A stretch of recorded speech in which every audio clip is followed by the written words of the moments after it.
여러분 안녕하세요. 오늘은 교계사 41번째 시간입니다. 우선 세종대왕의 계략적인 생애와 세종대왕의 사상적 바탕이 되는 성리학을 하고 그 다음 한글, 과학기술, 국방에 대해서 하겠습니다. 자, 퀴즈. 세종대왕이 살아있었을 때 세종이라고 불렸을까요? 아닐까요? 아닙니다. 왜? 세종은 묘호예요. 묘호. 묘라는 게 뭐죠? 왕의 위패를 모신 곳. 이것이 묘입니다. 그럼 위패를 모셨다는 얘기는 뭐죠? 죽었다는 뜻이잖아요. 그래서 이제 왕릉이 이렇게 만들어지면 그 앞에 비석을 세우는데 비석에 이름이 들어가야 되잖아요. 그래서 무덤 앞에 집어넣을 호, 칭호. 이것이 왕이면 묘호죠. 그래서 세종은 살아있을 때는 절대로 세종이라고 불린 적이 없죠. 죽은 다음에. 그래서 사후의 묘비명이라는 겁니다. 그런데 시호와는 다르죠. 시는 내릴 시자예요. 누가? 왕이. 죽은 다음에 왕이 그 사람의 공덕을 칭송하여서 준 이름이 시호죠. 대표적으로 충무 이순신 장군이죠. 그래서 보통 이충무공 이렇게 얘기하지 않습니까? 이렇게 죽은 다음에 내려주는 것이 시호예요. 지금의 통영에는 옛날 삼도 수군 통제영이 있었습니다. 그러니까 소위 말하자면 남쪽의 해군 총본부예요. 그래서 옛날부터 거기를 통영이라고 불렀다가 다시 충무공의 업적을 기리자 그래서 충무라고 불렀다가 다시 지금은 통영으로 바뀌었죠. 어쨌든 충무는 시호입니다. 그러면 언제 조를 붙이고 언제 종을 붙이느냐? 보통 이성계의 경우는 조선을 건국했잖아요. 이렇게 시작이 될 때는 조를 붙입니다. 그래서 태조라고 하는 것들은 전부 다 나라를 건국한 사람들은 다 태조예요. 또는 영토를 확장하는 무력을 사용했다. 무력에서 뛰어날 때 조를 붙입니다. 그리고 문화 발전을 시켰을 때 종을 붙입니다. 세종대왕은 당연히 종이죠. 자, 10,000원짜리 세종대왕이죠. 이게 얼마 전까지는 10몇 년 전까지는 가장 고액권이었죠. 그러니까 누구나 다 존경하는 세종대왕이 들어갔는데 5만 원짜리가 생기면서 그 5만 원짜리는 누굽니까? 신사임당. 그래서 이제 신사임당이 현모양처라고 하는데 사실과 좀 거리가 있어요. 왜냐? 옛날엔 결혼하면은 시집에 가서 살아야 되잖아요. 그 남편은 서울에 있는데 이 신사임당은 주로 자기 친정인 강릉에 있었습니다. 여러분들 강릉 오죽헌 가봤나요? 까만 대나무가 있어서 오죽헌인데 그것이 바로 이율곡이 낳고 자라던 곳이잖아요. 신사임당은 한양에서 거의 살지 않았어요. 그러니까 이율곡의 아버지는 기러기 아빠였던 거죠. 그런데 과연 현모양처라고 할 수 있을까라는 겁니다. 하여간 세종대왕은 1418년부터 1450년까지 32년 동안 왕 자리에 있었습니다. 제위. 그런데 좀 독특해요. 당연히 유교 사회에서는 적장자가 왕위를 계승하죠. 자, 우선 적장자라고 할 때 적은 뭐냐? 본 부인이 첩니다. 그러니까 남자와 본부인이 결혼해서 낳은 아들은 적자라고 합니다. 그런데 옛날엔 첩도 있었죠.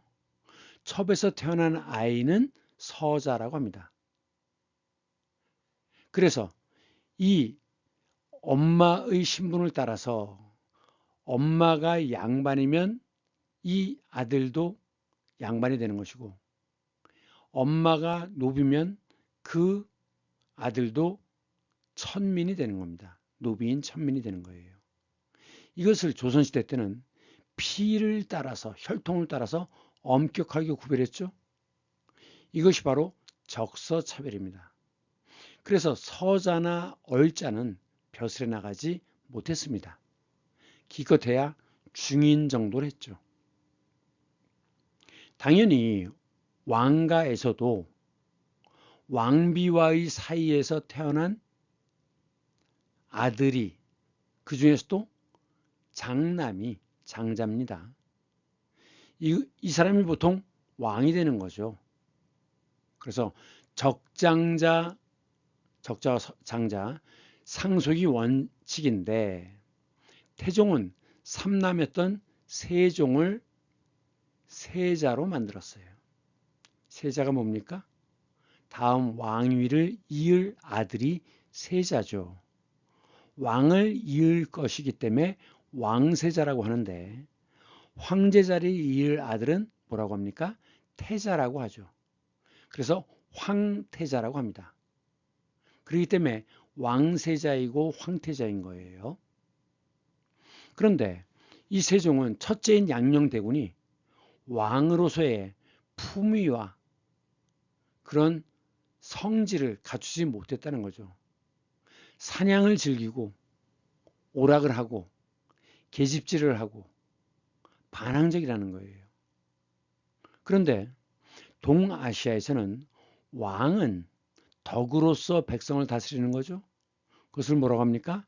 왕도 정치라고 하잖아요. 즉 덕으로, 도덕으로 다스리는 것이 왕도 정치예요. 힘으로 밀어붙이는 것은 패도 정치이죠. 자, 그런데 사람들이 이 패자와 이 패자를 잘 구분을 못하는데, 이것은 패배는 패배하다. 이 배는 등질 배자입니다. 사람 둘이 이렇게 서로 등을 쥐고 앉아 있는 모습이죠. 등질 배자고 방향을 나타낼 때는 북력 북자입니다. 그래서 이 글자는 배라고도 읽고 북이라고도 읽는데, 싸움에서 져서 등을 쥐고 도망가는 것이 패배입니다. 그래서 이건 싸움에서 지다란 뜻이에요. 질 패자인데, 패두정치에서의 패는 권력, 힘을 나타냅니다. 그래서 패권을 잡다라고 하면 그 가장 힘센 자의 권력을 잡는 거예요. 그래서 패권을 잡았다라고 하면 최고의 권력, 힘을 가졌다는 뜻이죠. 또는 세상을 제패했다라고 하면, 이 제패라고 하는 건 다른 힘을 억제하여 패권을 잡았다는 뜻입니다. 즉 주도적인 힘을 가졌다는 뜻이에요. 그래서 이 패자와 패권 제패에서의 패자와 패배는 다르다라는 점. 그러면 그 첫째 아들이 양녕대군인데, 자, 이 클대자를 붙이는 건 뭐냐? 왕과 왕비 사이에서 태어난 자식이 대군입니다. 적자이듯이 대군이에요. 그러면 첩에 해당되는 후군과 결혼해서 낳은 자식은 그냥 군입니다. 군. 대군과 군을 구별해야 돼요. 또 왕이 있고 왕비가 있으면 그 왕세자가 있잖아요. 그 왕세자의 부인은 빈이라고 합니다. 빈. 그래서 이 둘을 합해서 비빈이라는 표현을 쓰는 거예요. 그래서 이 양녕대군은 폐세자가 되었습니다. 폐위됐다는 뜻이죠. 세자 자리에서 폐위시키는 것이 폐세자입니다.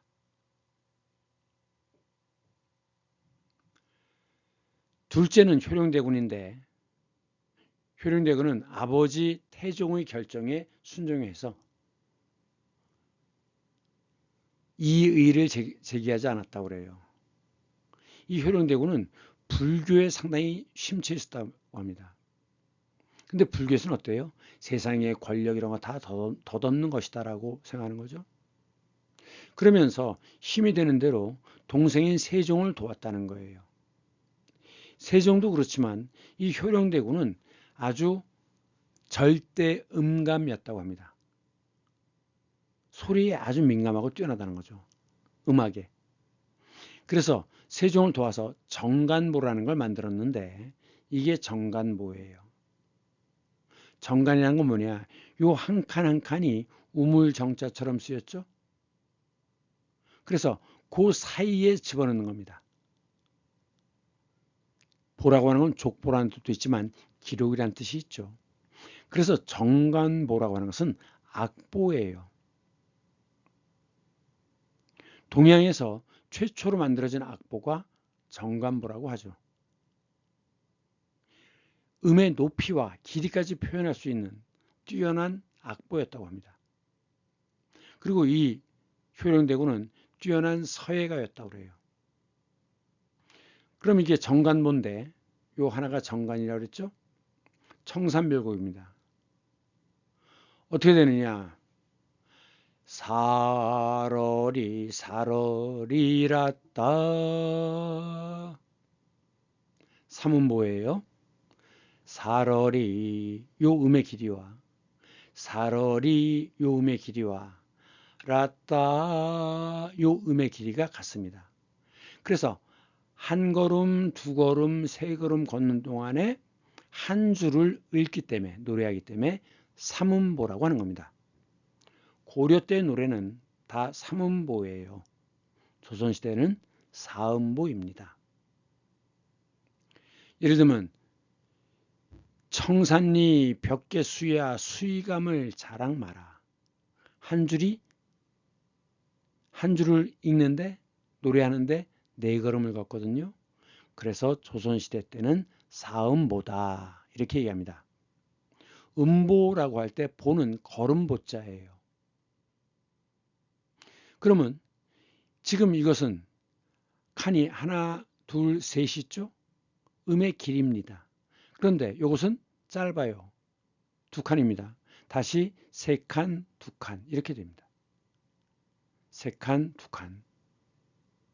그래서 이 세로 부분은 음의 길이를 나타내고 즉 요 한 칸의 길이 그리고 이것이 바로 고절을 나타낸다고 그래요. 음의 높낮이를. 자세한 것은 나중에 여러분들이 국악을 배우게 되면 좀 자세히 알 수 있지 않을까 생각합니다. 그런데 이 효령대군은 91세까지 장수했다고 그래요. 일제시대 때만 해도 남자들의 평균 수명은 43살이었습니다. 엄청나게 오래 산 거예요. 오래 목숨 숫자죠. 오래 살았다. 그래가지고 6명의 왕을 거쳤어요. 즉 세종 다음에 아들이 누구죠? 문종. 그 다음 손자가 단종. 근데 단종이 죽었잖아요, 일찍. 그리고 이제 세조가 왕권을 잡았죠. 그리고 예종. 그리고 나서 6번째인 성종 때 죽었습니다. 6대 왕을 거쳤어요. 대단한 사람이죠. 자, 근데 이제 왜 그러면 태종은 셋째를 왕세자로 만들었겠느냐? 아마도 태종은 건국을 했잖아요. 무예는 뛰어나는데 결국 나라가 오래 지속되려면 그래도 뛰어나야 된다는 거죠. 세상사에 밝아야 되고 호기심을 가져야 된다는 겁니다. 지적인 호기심을. 그래서 이 세종은 아픈데도 계속 책을 봐가지고 태종이 책을 다 치워버렸대요. 그런데도 우연히 떨어진 책 한 권, 그거를 수백 번을 읽었다는 거죠. 어쨌든 조선의 4대 국왕이 됐습니다. 제32년 동안 훈민정음을 창제하고 과학기술을 발전시키고 국토 확장을 하고 민생안전정책 등 다양한 부분에서 위대한 업적을 남겼습니다. 자, 세종대왕의 이 좌상이 앉아있는 동상은 좌상입니다. 좌석, 좌상. 좌상이 어디에 있습니까? 네, 광화문 내거리에 있죠. 세종은 당연히 유교 국가에서 태어나서 세종의 바탕은 유교 중에서도 유학 중에서도 성리학입니다. 이 성리학은 고려 말부터 시작됐다 그랬죠. 그래서 이 성리학을 공부한 사람들을 사라고 하고 이들이 높은 벼슬을 하게 되면 대부라고 해서 학자가 높은 벼슬을 했기 때문에 그들을 사대부라고 한다. 고려 말에 처음 나타나기 때문에 그들을 고려 말 조선 초의 사람들을 신진 새로 등장한 사대부라고 한다. 그럼 성리학이라는 건 뭐냐? 이 성은 본성이에요. 리는 원리입니다.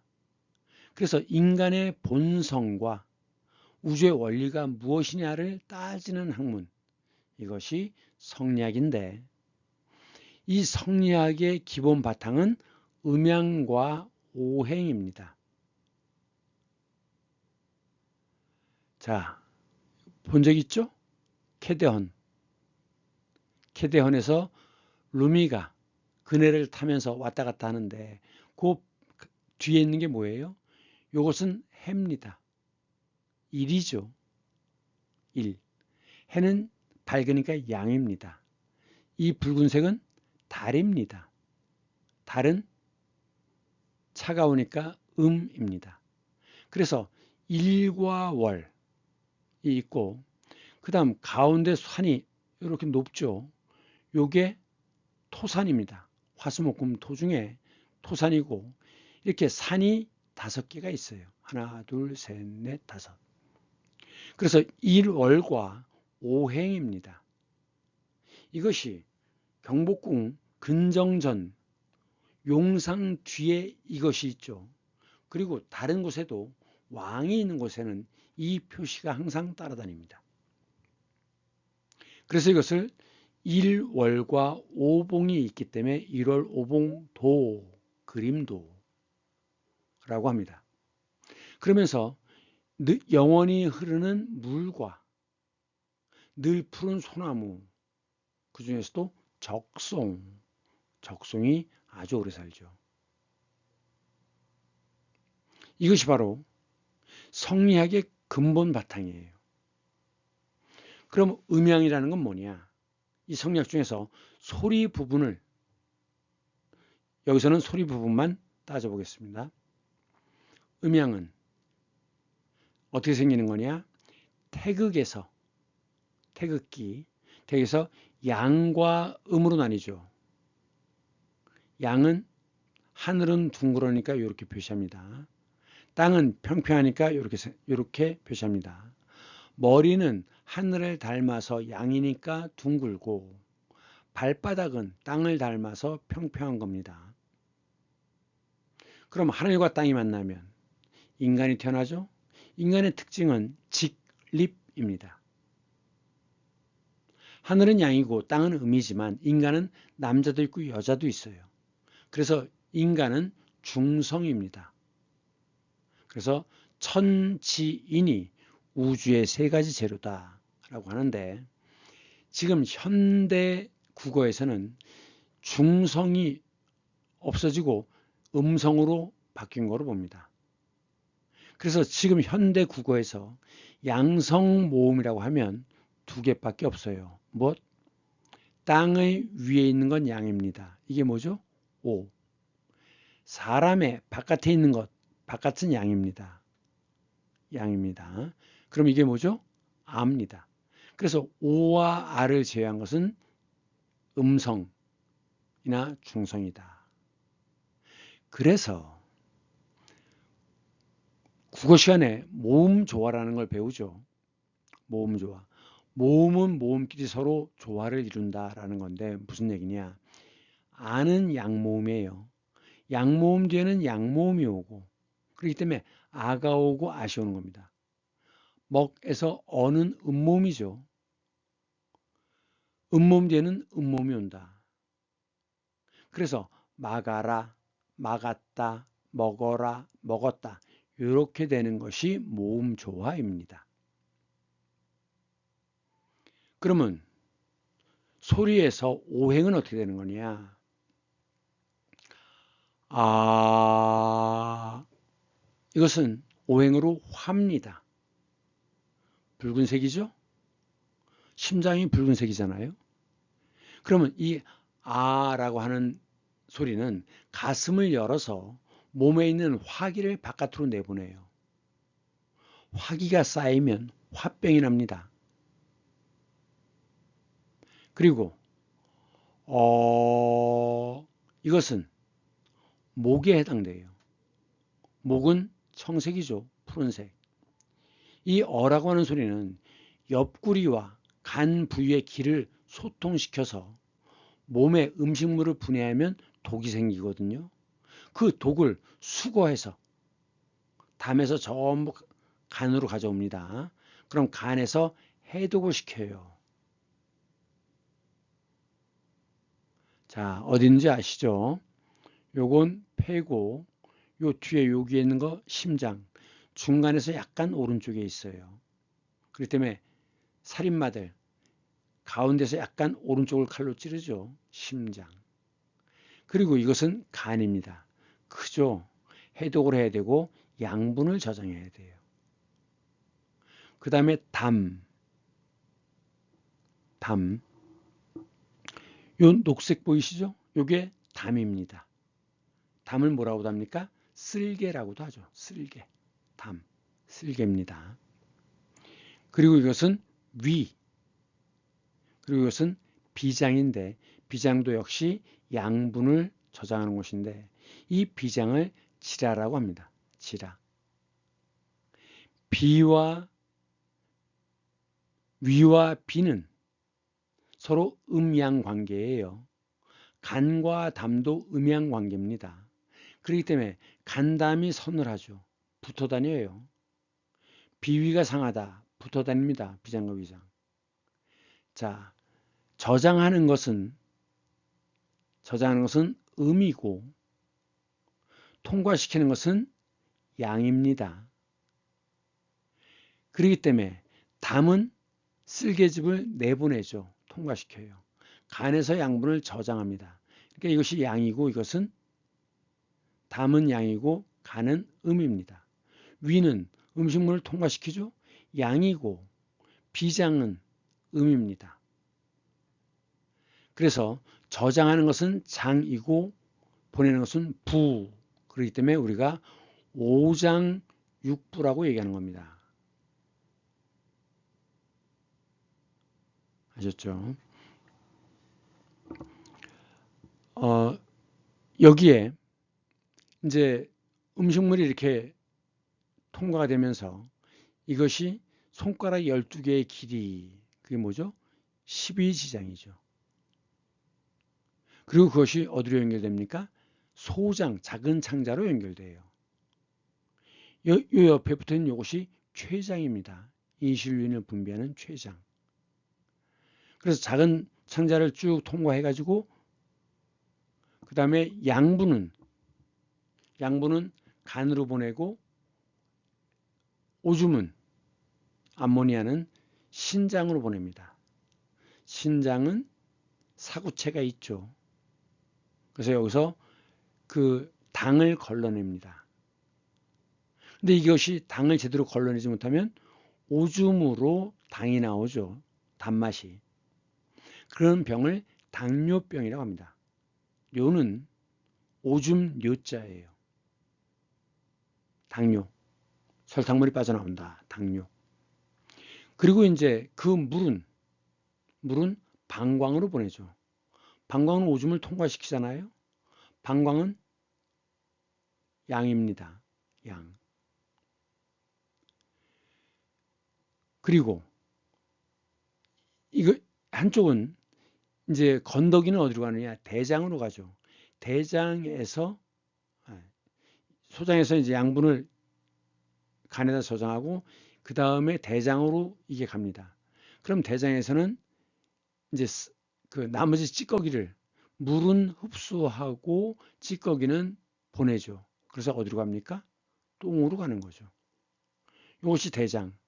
요 마지막은 직선으로 되어 있기 때문에 이걸 직장이라고 하죠. 직장.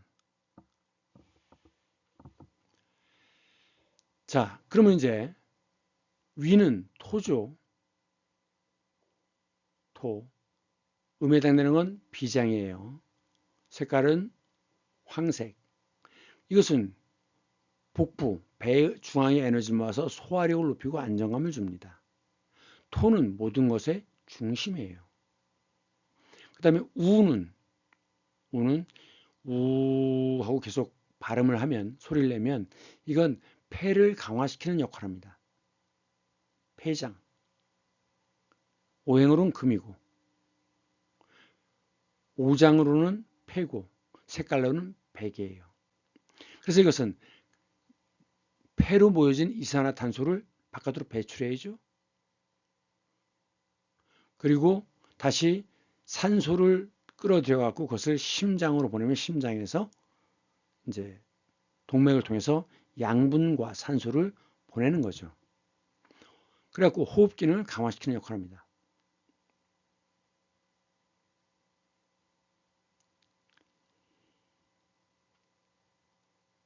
이는 수, 흑룡강, 물과 관련 있는 건 신장과 방광이죠.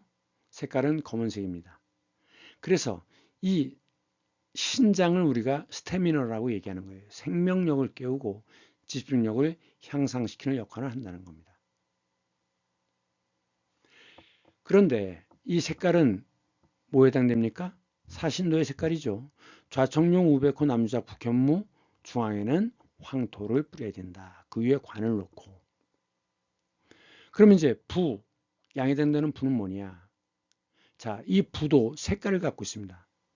음의 색깔에다 흰색을 합해요. 그러면 심장은 양이고, 심장은 음이고, 소장은 양입니다. 그럼 소장의 색깔은 심장이 적색인데 흰색을 합하면 주홍색이 되죠. 목이 청색인데 흰색을 합하면 녹색이 됩니다. 황색에 흰색을 합하면 노란색이 되죠. 폐는 흰색인데 다시 흰색을 합하니까 이것은 실버가 됩니다. 은색. 검은색에 흰색을 합하면 회색이 되죠. 이 부분은 나중에 동양의학을 할 때 연결되는 부분입니다. 그리고 이 색깔을 일단 구분해 둬야 되는 게, 나중에 인도의 전통의학이 차크라가 있거든요. 원래 차크라는 건 이제 바퀴가 돌아간다는 뜻이긴 한데, 이것이 이제 의학에서는 색채로 치료를 하는 방식으로 그것을 차크라라고 합니다. 나중에 기회가 있으면 설명하겠습니다.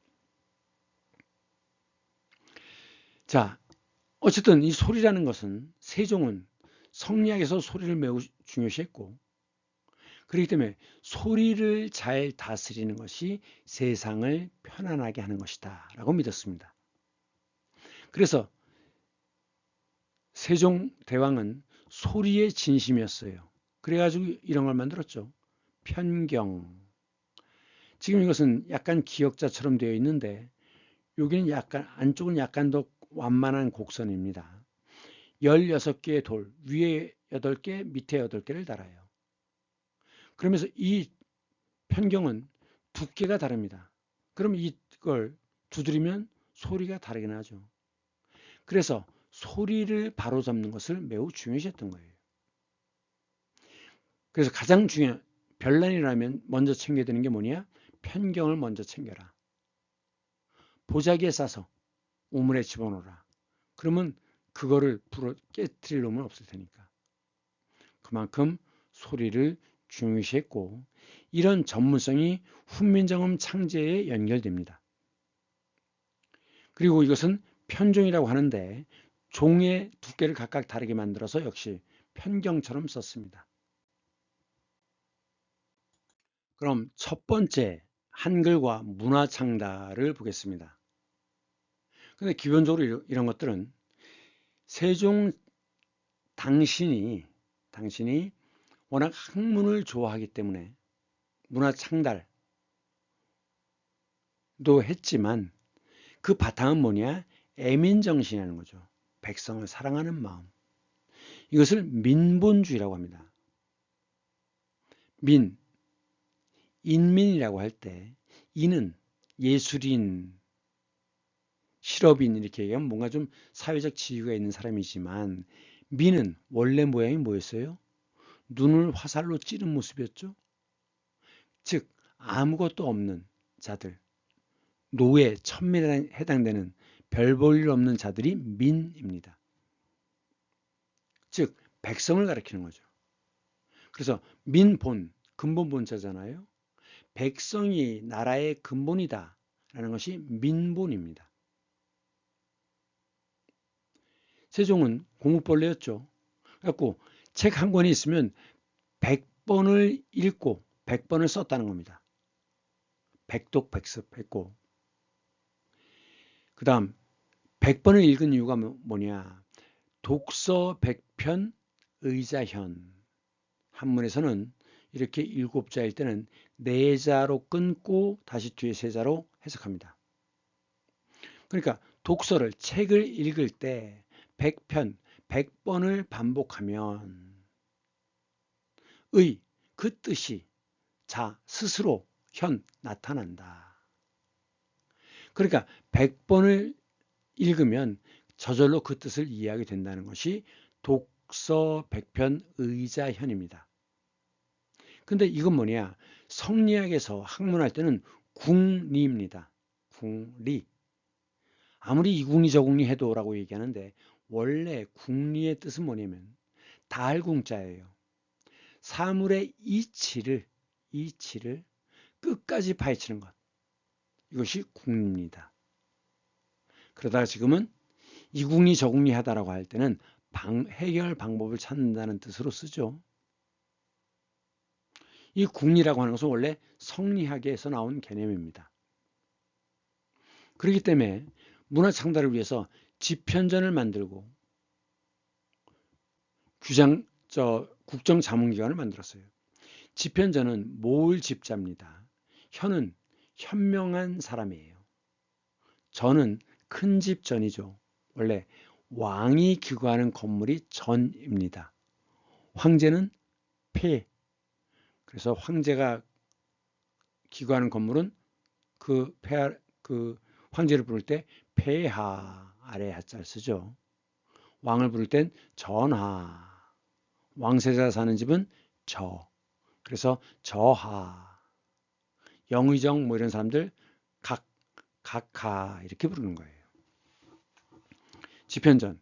그래서 어질고 현명한 인재를 모으는 집이란 뜻이에요. 그래갖고 책을 연구하고 그다음 백성들의 삶에 도움이 되는 역사, 지리, 의학, 농업 서적들을 편찬했는데 뭐니 해도 먹고 사는 게 제일 중요하잖아요. 그래서 특히나 다른 왕들은 관심도 없었을 이 농업 서적까지 편찬했는데 대표적인 게 이제 농사직설이라는 책입니다. 그러면서 이 학문을 하려면 중간중간에 쉬어야 되잖아요. 그래서 이들한테 연구 중간중간에 안식년을 주었습니다. 일정 기간 동안 편안히 쉴 수 있도록 했습니다. 그러면서 이 집현전의 역할은 뭐냐? 국정자문이에요. 자, 자문과 고문을 구분해야 됩니다. 자는 물을 자자예요. 그러니까 아랫사람한테 물을 때는 자문이라고 합니다. 그래서 어떤 그 분야의 전문가한테 물어보는 것이 자문이에요. 그거에 비해서 고문이라고 하면 우리 회사의 고문이십니다. 많은 경험이 있는 나이 든 사람, 원로일 때 그들은 고문이라고 얘기합니다. 그래서 국정을 자문 받기도 했지만 훈민정음을 창제할 때 지원도 받았어요. 사실 훈민정음의 체계는 절대 음감을 지르고 있는 세종이 거의 다 한 겁니다. 그 지원을 받았죠. 집현전에서. 왜냐하면 신숙주 같은 경우에는 만주어, 여진어, 중국어, 일본어 7개 국어에 능통했대요. 대단하죠? 예. 대부분의 그 공통점은 한자를 기본으로 하고 있기 때문에 아무래도 쉽죠. 그래서 내가 이 시간에 한자를 많이 다루는 이유는 개념어를 쉽게 이해시키기 위한 것이기도 하지만 여러분들이 동아시아와 관련되어 있는 중국, 일본, 베트남, 한국 관련되어 있는 철학, 역사 이런 걸 하려면 반드시 한자를 해야 돼요. 그렇습니다. 자, 그러면 생각난 김에 해볼까요? 자, 요거 무슨 자죠? 백, 힐백자죠. 기본자예요. 다 100이라고 읽겠죠? 그럼 요건 뭐예요? 1, 2, 3 개수를 세는 단위잖아요. 그래서 이것은 100백자입니다. 사람인이 들어갔죠? 그럼 옛날에는 나이 든 사람들이 경험이 많은 사람들이기 때문에 우두머리였잖아요. 그래서 우두머리 백자입니다. 서양 자기 중에 공작 다음에 백작이 있죠. 그 중에서 제일 우두머리예요. 나무목이 들어갔죠? 이건 나무의 종류입니다. 동백, 잣나무 쪽을 얘기할 때 백이라고 합니다. 그래서 측백나무라고 할 때 이 백자를 써요. 요건 귀신귀자죠. 죽어서 양은 하늘로 올라가요. 그걸 뭐라고 해요? 혼.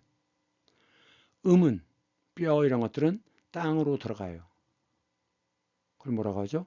백이라고 합니다. 그래서 혼백이란 말을 쓰는 거예요. 자, 기본자 변의 의미만 이해하면 금방 뜻을 기억할 수 있어요. 한자 쉽죠? 자, 그런데 이 집현전은 조카 단종을 죽인 세조가 그때 이걸 폐지시켰어요. 그랬다가 성종 때 홍문관으로 기능을 부활했는데 홍문관은 말하자면 한림원 좀 그 학식이 높은 사람들 무슨 아카데미 비슷한 그런 겁니다. 그래서 일부 기능을 부활했는데 다시 개혁군주 정조 때 이것을 본따서 규장각을 만들었습니다. 원래 규장이라고 하는 것은 왕이 쓴 글과 왕이 보던 책을 규장이라고 합니다. 책을 보관하던 곳인데 토론과 정책자문의 기능으로 바꾼 거예요.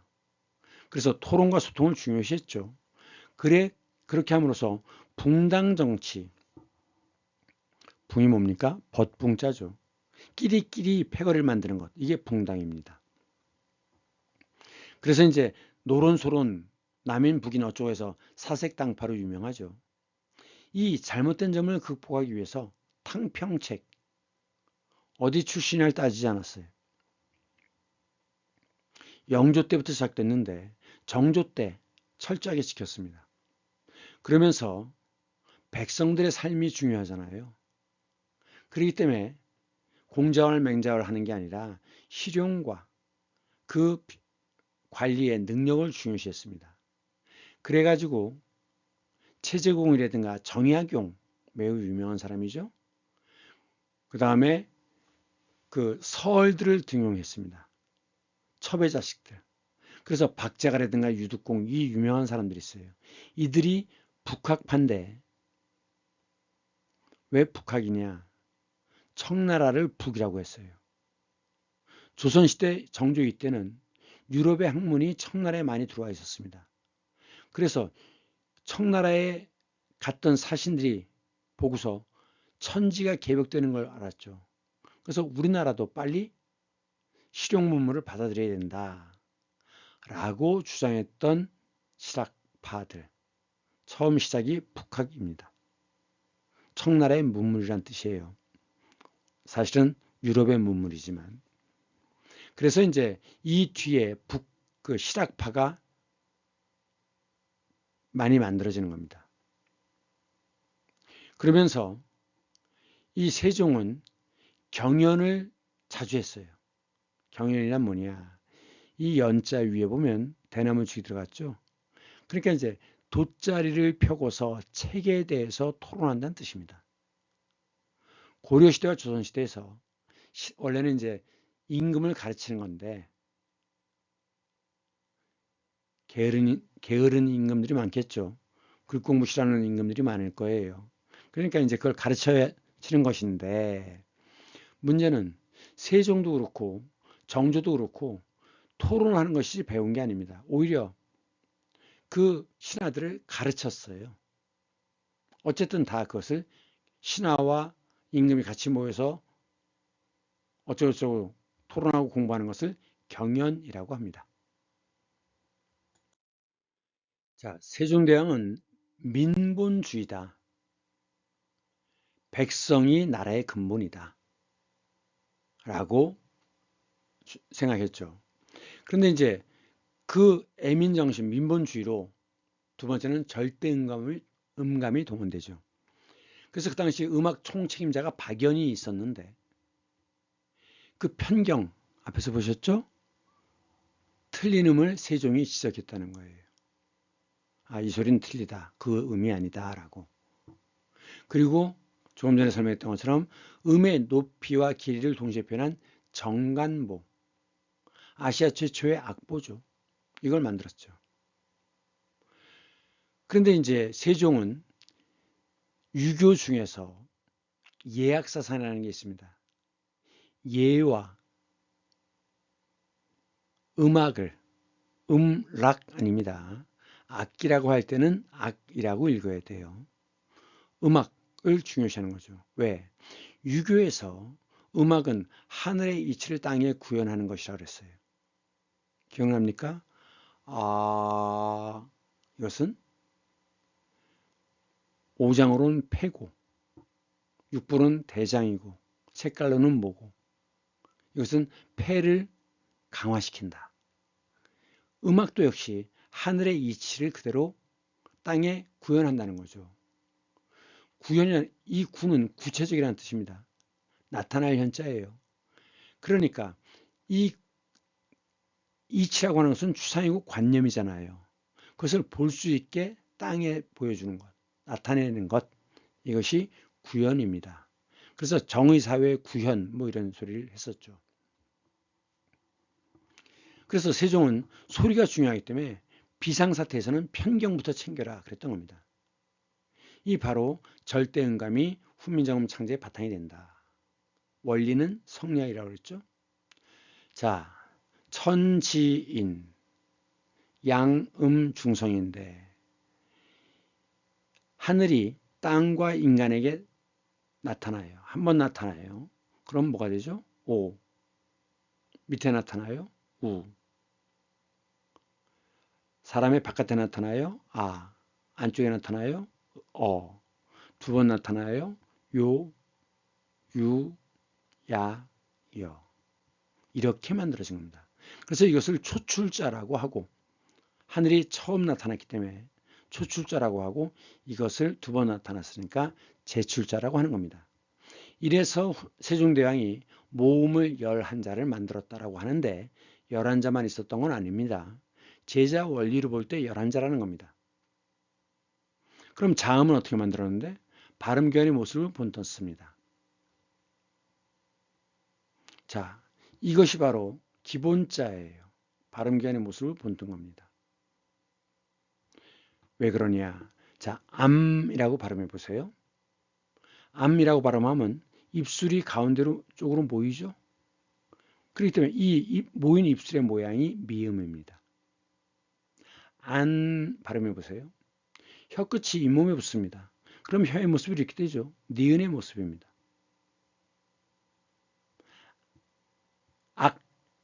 악이라고 발음하면 밑에가 떠요. 그러면서 이 혀의 뒤쪽이 거의 입천장에 붙습니다. 그럼 혀의 모습이 기역이죠. 사라고 발음하면 안 돼요. 사 발음하기 전에 멈추세요.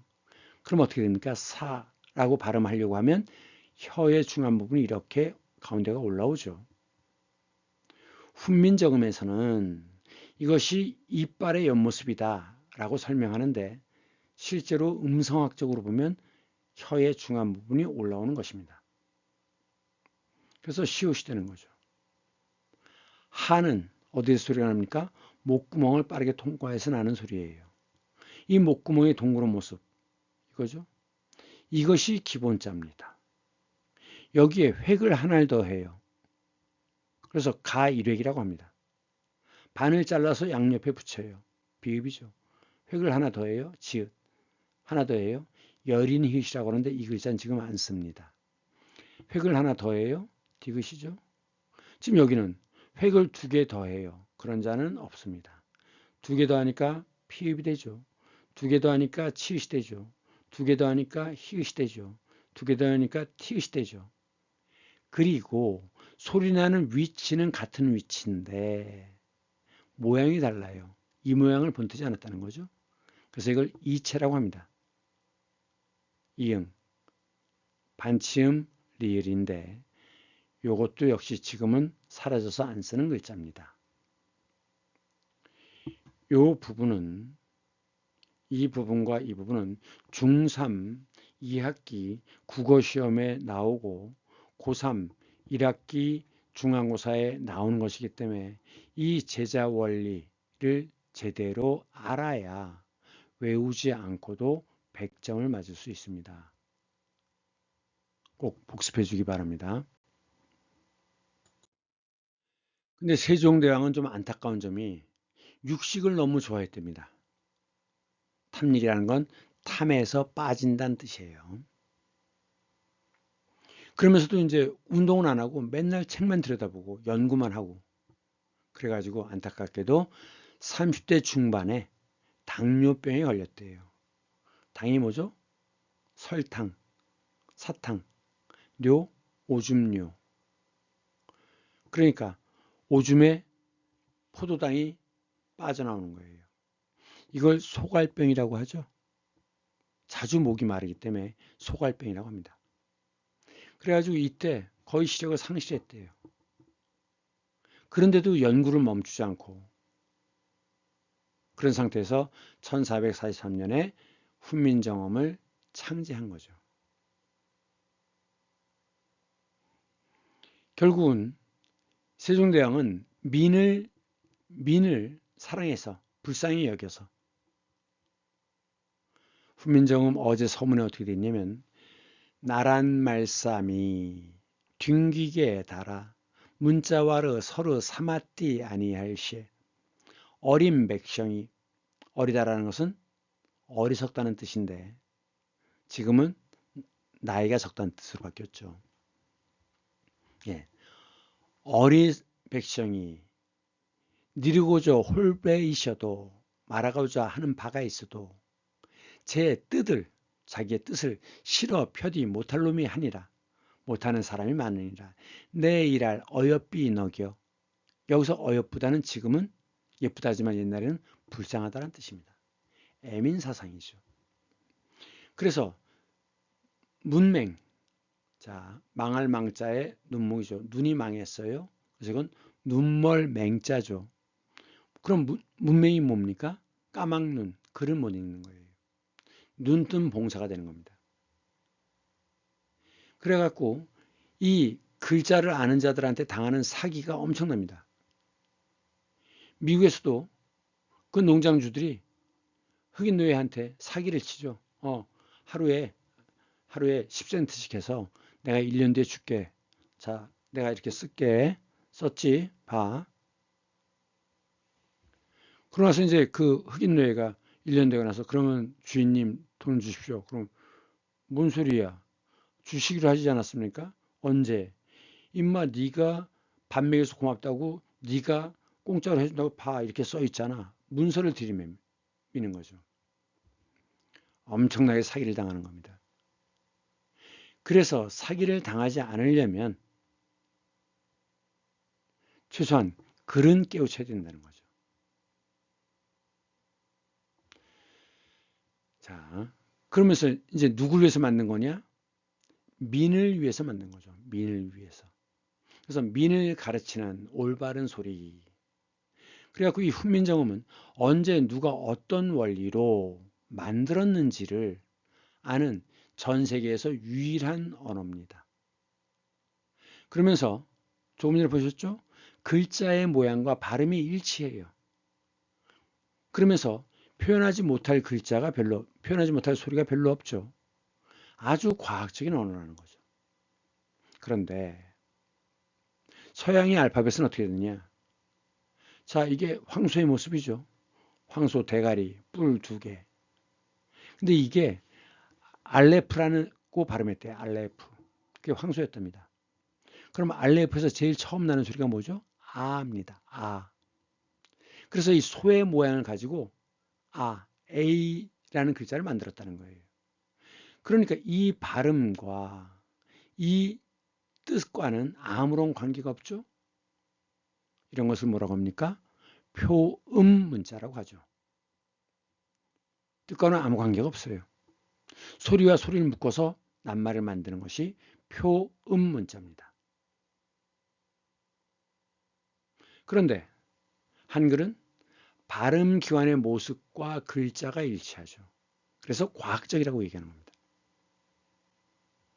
그 다음 세종대왕은 공감 능력이 아주 뛰어나죠. 역시 먹고 사는 문제가 가장 중요하지 않습니까? 그래서 농사직설, 농사를 어떻게 언제 씨를 뿌리고 이런 책을 쓰고 농사 관련해 있는 치국이 달력을 만들었습니다.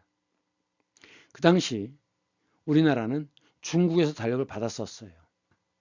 그 당시 동아시아에서는 가장 뛰어난 달력을 갖고 있는 나라가 원나라였습니다. 그런데 세종은 이 달력이 중국 북경 중심이다 보니까 우리와는 경도 위도가 달라서 안 맞는 것들이 나타나요. 그래서 원나라의 달력과 이슬람의 달력, 회회라는 건 이슬람이란 뜻입니다. 그래서 회회교, 이슬람교죠. 줄여서 회교라고 하는 거예요. 회회교를 발전시켜서 칠정산을 만듭니다. 칠정산이 뭔데? 자, 우선 이걸 봅니다. 천상, 모습이라는 뜻이에요. 열차, 줄을 지어서 차례를 이루고 있는 분야도. 자, 하늘을 나누었어요. 그래갖고 이 별들이 줄지어 있는 모습을 찾았습니다. 그래서 이게 안드로메다, 이게 뭐 백조자리 이런 식으로 나눈 거죠. 그래서 하늘의 별의 모습을 이렇게 표현했기 때문에 이것이 천상열차 분야지도입니다. 근데 이게 뭘까요? 네, 요거는 은하수입니다. 근데 문제는 별자리가 하늘 모습이 바뀌잖아요. 그러면 이제 변하지 않는 모습을 찾아내야 되는 거죠. 그래서 혼천이를 만들었습니다. 요걸 먼저 만들고 나서 간의를 먼저 만들었습니다. 지금 동그란 거 이렇게 보이죠? 이게 뭐냐면 간단하게 천체를 관측하는 도구예요. 간단하다는 뜻입니다. 간에서 간은 간단하다. 의는 지구본처럼 본이에요. 본. 모양을 볼 수 있죠? 지구를 돌리면서. 네. 그리고 이제 더 세밀하게 만든 것이 혼천인데 혼천이라는 건 혼돈되어 있는 하늘을 자, 요 뒤에 그림 보이나요? 이게 뭐처럼 보입니까? 천상열차 분야지도처럼 보이죠. 그리고 앞에 있는 기구가 혼천입니다. 이게 뭐냐? 해가 지나가는 자리, 황도, 별자리, 동지 뭐 이런 것들을 다 하나로 표시하는, 그래서 천체의 위치와 운행을 관측하는 도구입니다. 그래서 이 바깥의 걸 돌리면서 별자리가 어떻게 바뀌는지가 나타날 수 있는 거죠. 그래갖고 이런 천문 도구를 제작해서 하늘을 관측했어요. 그래갖고 조선의 실정에 맞는 달력을 만들었는데, 자, 왜 칠정산이냐? 양과 일월이죠. 그 다음 화수목금토 5행입니다. 그래서 7개를 가지고 정확히 계산해서 달력을 만들었다. 그래서 칠정산입니다. 그래서 15세기에 최고의 달력 역법은 세 나라인데 중국과 아라비아, 이게 바로 회회입니다. 회회력. 회회가 이슬람이라고 그랬죠. 그리고 조선, 이 세 나라입니다. 결국 통치자는 그 애민 사상을 갖고 있고 민주적 의식을 갖고 있어야 되는데, 문제는 그렇지 않은 인간들이, 통치자들이 너무 많죠. 그런 사람들이, 그런 사이코패스가 통치자가 되면 정말 문제가 심각해집니다. 사이코패스란 말 많이 들어봤죠? 예, 사이코패스는 공감 능력이 부재하고 존재하지 않는 거죠. 죄책감이 없는, 사람을 죽여도 죄책감이 없어요. 그런 이 두 가지의 특징을 갖고 있는 자들을 사이코패스라고 합니다. 이것도 역시 유전자의 문제라고 해요. 그 다음에 과학기술을 연구하고 많은 발전을 만들었는데, 그 아주 공로가 많은 사람이 장영실입니다. 이 사람은 아버지가 고려말 원나라의 유민이에요. 원나라가 멸망했죠. 그리고 명이 들었었잖아요. 그때 이제 그 조선으로 넘어온 사람이겠죠. 흘러 들어온 사람들이 유민입니다. 근데 이제 그 원나라의 뛰어난 선진 문물을 갖고 있기 때문에 필요하니까 고려 말에 종이품벼슬을 받았대요. 근데 이제 그 아버지가 동네 관기랑 정을 통해 가지고, 관기면 천민이죠. 관에 속한 기생이니까. 그래서 결국 장현실도 종무법에 의해서 관노비가 됩니다. 관노가 돼요. 남자종, 사내종, 계집종. 그랬는데 세종이 그 사람의 그 능력을 높이 사가지고 이 많은 일을 맡기고 나중엔 벼슬까지 줍니다. 그래서 조금 전에 말씀드린 혼천의, 여기에 원나라 역법, 이슬람 역법을 합해가지고 칠정산을 만들었다 그랬죠. 그리고 농사에 필수적인 츠구기를 만들었습니다. 이게 혼천의예요. 이게 츠구기. 여기에 이제 해가 지나가는 황도, 백도 이런 것들이 이제 표시가 되어 있는 겁니다. 그리고 북극성, 적도 이런 것들이 다 표시되어 있어요. 츠구기. 강우량을 재는 건데, 아니죠. 강우량을 재는 거죠. 강수량과 강우량을 구분해야 됩니다. 수는 뭐죠? 물 숫자죠. 그러니까 물로 내리는 것, 즉 비, 눈, 우박, 설입니다.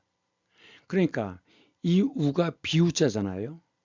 그러니까 내린 비만, 내릴 강, 올라가는 거 승, 내려오는 거 강. 그래서 엘리베이터를 승강기라고 하는 거죠. 강, 내린 비의 양을 재는 것이 강우량이에요. 근데 강수량은 뭐냐? 물 숫자이기 때문에 물로 바뀌는 건 다 수량입니다. 츠구기는 우니까 비만 재는 거죠. 왜? 겨울에 우박설 이런 거 필요 없잖아요. 농사 짓는 데는. 그땐 농사를 못 지니까. 그래서 농사와 관련되어 있는 측의를 발명했고, 앙부일구라고 했는데, 이 부는 도끼 부자, 가마솥 부자입니다. 가마솥처럼 생겼죠. 1, 9, 9라는 건 나침반이에요. 그래서 하늘을 우러러보는, 하늘을 향하고 있죠. 1, 9. 그래서 결국 이게 해시계란 뜻입니다. 그래갖고 옛날엔 시계가 없었잖아요. 전국에 주요 지점마다 이걸 설치했어요. 그럼 해가 이렇게 비치면 여기 꼭지점에서 해갖고 여기 그림자가 만들어지겠죠. 동지에는 해가 이렇게 비치되면 비치겠죠. 그럼 여기에 만들어지겠죠. 이렇게 절기에 따라서 해가 뜨는 각도가 다르기 때문에 절기에 따라서 시간을 표시할 수 있게 되어 있는 이것이 지금으로 하면 시계, 해시계, 이것이 앙부일구입니다.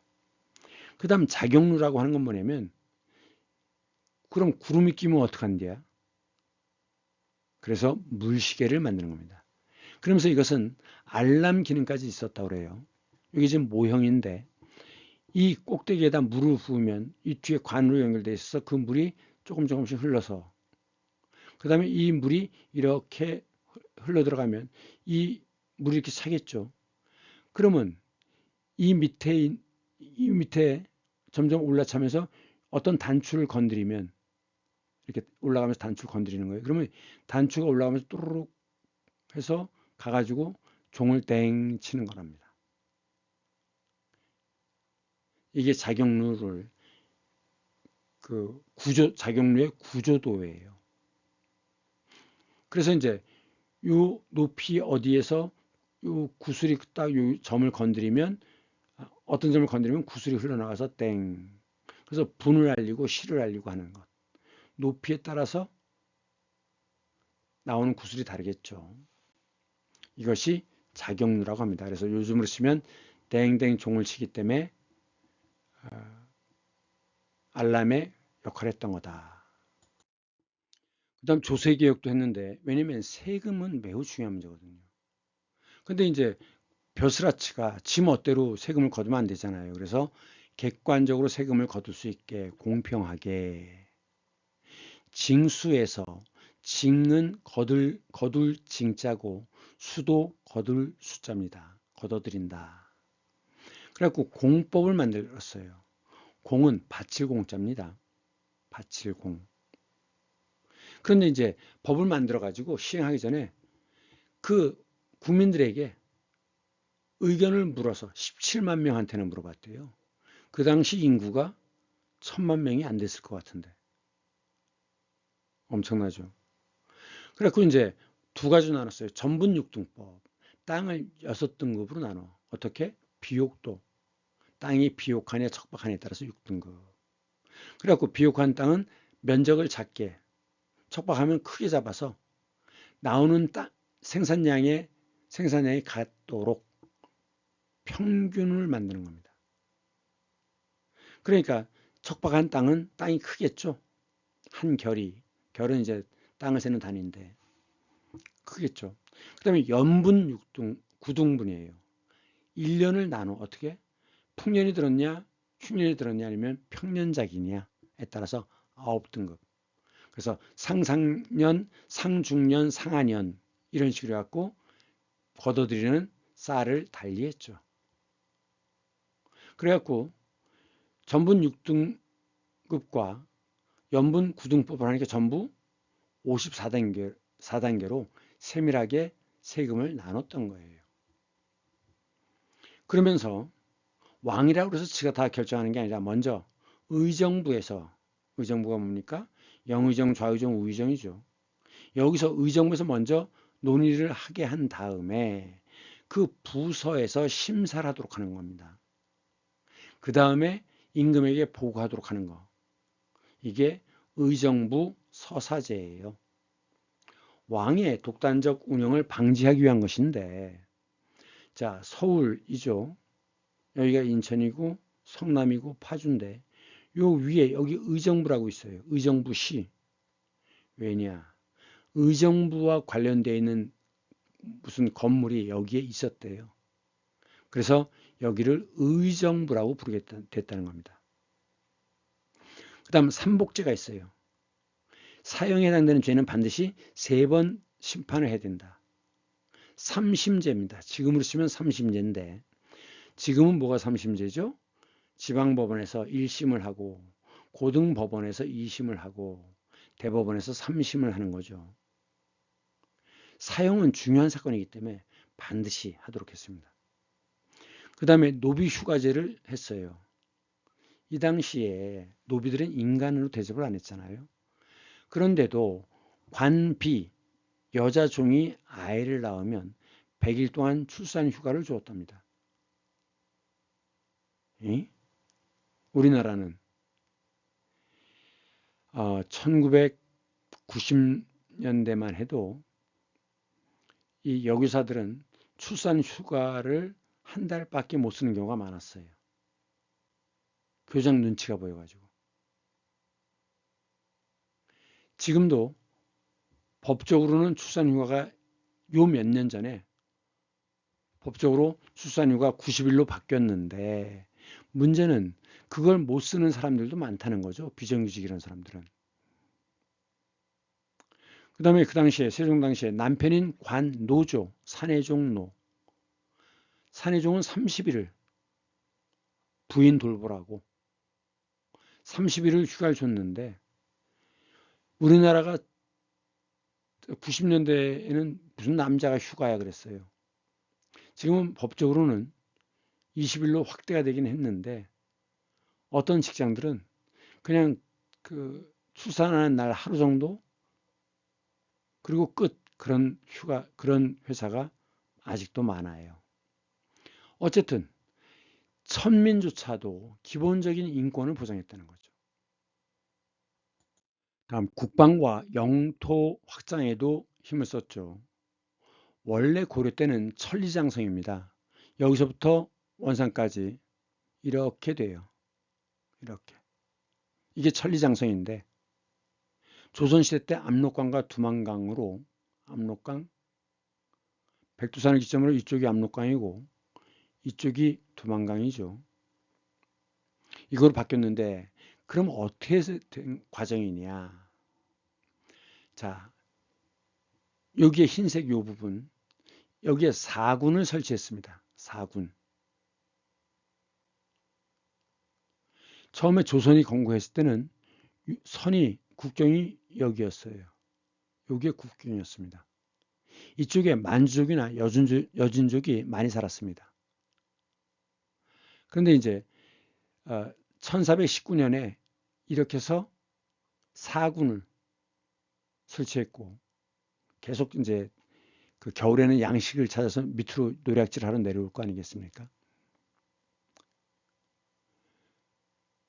4군을 설치해서 여기를 확대했고 그 다음에 육진을 설치해 가지고 이 부분을 더 확대한 겁니다.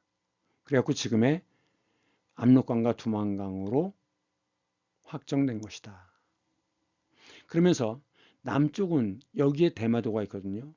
우리가 보통 왜구라고 할 때는 보통 이 대마도에 근거를 두고는 해적들이 많습니다.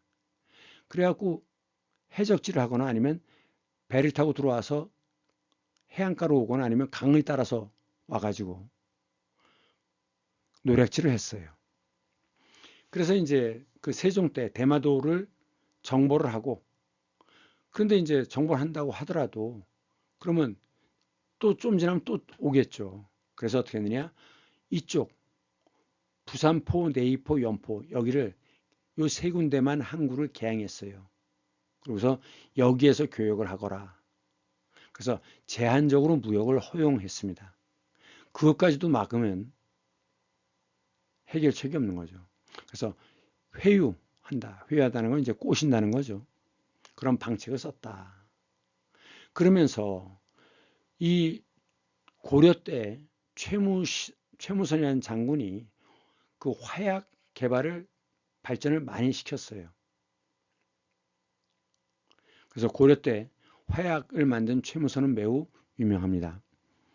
근데 이 최무선의 그 화약을 발전시킨 게 신기전이에요. 이 영화 본 적 있습니까? 신기전. 자, 신령스러운 기계. 전은 화살전자입니다. 화살은 대나무로 만들죠. 그래서 화살전자예요.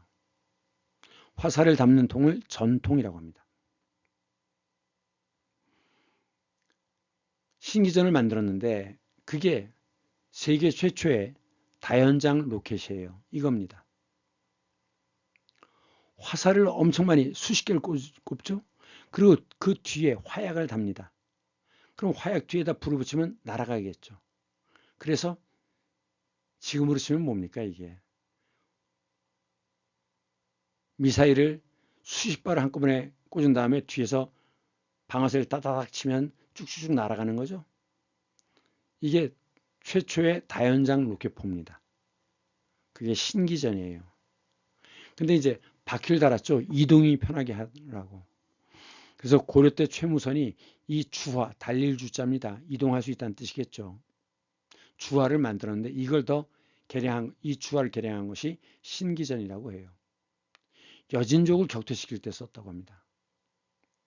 이 유목민족은 대단히 빠른 말을 타고 다니기 때문에 빨리 이동하고 그 다음에 무술에 능해요. 그렇기 때문에 신식 무기가 있어야 합니다. 그 다음 총통인데 통은 가운데가 뚫린 파이프가 통이죠. 그래서 우리가 총통이라고 할 때는 화약의 힘으로 발사하는 무기는 전부 다 총통인데 이런 대형 화포 이게 지금 천자총통인데 천이라는 글자예요. 그래서 크기를 보면 천자문이 하늘천 따지 거물현 누루왕 이렇게 되죠. 그러니까 이게 제일 큰 것이 천자고 그 다음에 지자, 그 다음에 현자, 그 다음에 황자입니다. 이건 대포인데 개인 화기도 있었어요. 뭐냐? 승자 총통입니다. 이 승은 이길 승자예요. 이 이길 승자는 한참 뒤에 나오겠죠. 천자문. 그래서 이거는 개인 화기입니다. 그러니까 화약을 여기다 뒤로 넣고 화약을 다집니다. 그런 다음에 이 납탄을 앞으로 집어넣어요. 그 다음에 꽉꽉 눌러서 화약이 잘 터지도록 합니다. 이것은 개인 화기입니다. 이렇게 어쨌든 화약을 특히나 유목민족을 그리고 전투에 능한 노략질에 능한 왜구를 물리치기 위해서는 화포를 사용해야 되는 겁니다. 그래서 이런 화약무기 개발에 힘썼다라고 하는 겁니다. 자, 오늘은 세종대왕에 대해서 했습니다. 오늘도 1시간을 훌쩍 넘었네요. 대단히 미안합니다. 다음 시간에는 소비와 소음에 대해서 하겠습니다. 자, 모두 안녕.